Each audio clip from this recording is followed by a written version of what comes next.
All right, so let's go a little deeper with troubleshooting the ink system on a VS 540, 300, 420, and the 640.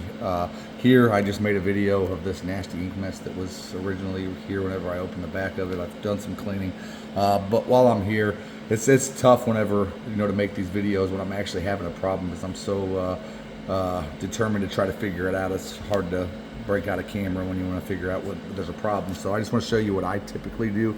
The ink system on this machine can make you really appreciate the old SPs and even the VSI models.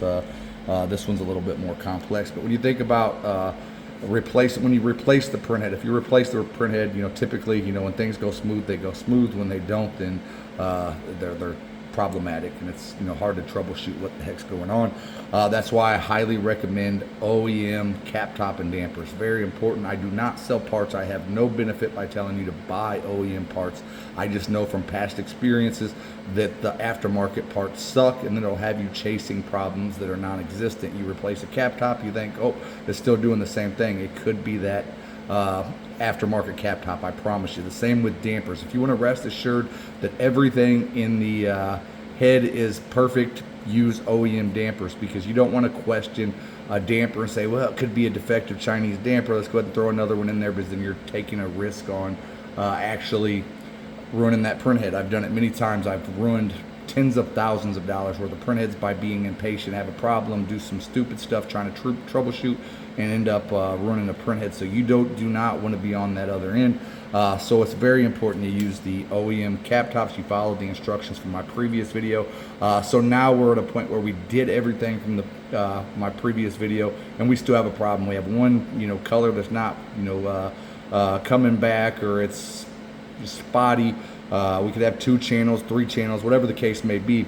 We now need to figure out where we're getting air, because that's what's happening. We're getting air, and we need to figure out where the air is being introduced to the system. So typically on this model, especially if you're having problems, if you have a dual CMYK like myself and you're having problems with the magenta, then typically it's your ink circulation system that typically is right here, but it has been bypassed on this machine, which is okay.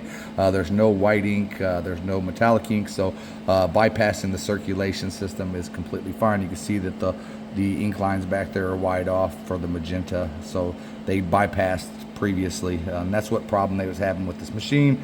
They bought a brand new print head. I bought the machine with the brand new head for $1,000, and they were so close to finding their solution, and I was able to tackle it really fast and figure out what the problem was. But with this system, we have a choke valve right here, and these are prone to clogging. That is something I look at first, and what we can do is take this line from right here. So if we was trying to troubleshoot the cyan, what I like to do is pull the line from right here, then disconnect it from the back of the choke valve and run these 2 wires together, run some cleaning, see if our problem persists. If so, then I just determine that, hey, it is somewhere in this choke valve system. Oftentimes that's the problem, the circulation system, but when it's not, what I like to do is take these cables right here. Sometimes they do seep air, so I've cut about 1 millimeter off of the ink tubing, and then I'll reattach it to make sure that there's no air getting introduced to the system by these connectors. I also like to loosen these little caps right here, these valve nuts, and I'll loosen them, check the O-ring, tighten them back up, finger tight, make sure you do not over tighten these. That's my next step.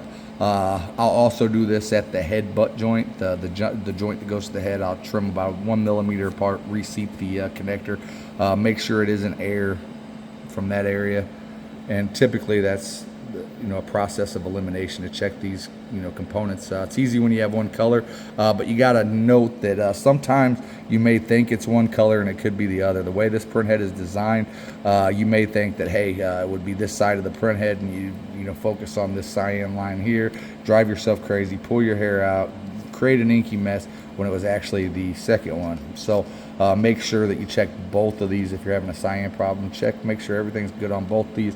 Another thing that I like to do is swap between the 2 lines. If I swap this line right here, move it over to this side, then run some cleanings, and if the problem jumps to another channel, then I know that I've figured out what it is. So it's just a matter of troubleshooting, trying to figure out what the heck's going on. It's not a very complex system. Most printers are, you know, this is how they are. But as you can see, I had made a video earlier of the nasty mess that was in here. You know, I could do a little bit better job, but it seems like some of this plastic is stained. I'm gonna put some new pad down, and I've cleaned it up tremendously. The other video, what it looked like previously, this is night and day difference. So make sure you're, you know, keeping your area clean. It wouldn't be a bad idea to make sure you put down some paper towels. If you start messing with these ink lines, make sure you pull the ink cartridge because it does have, you know, it is based on gravity, so it will start flowing down. Put some paper towels down so you don't make a mess. Clean up your mess afterwards, and you'll be much happier.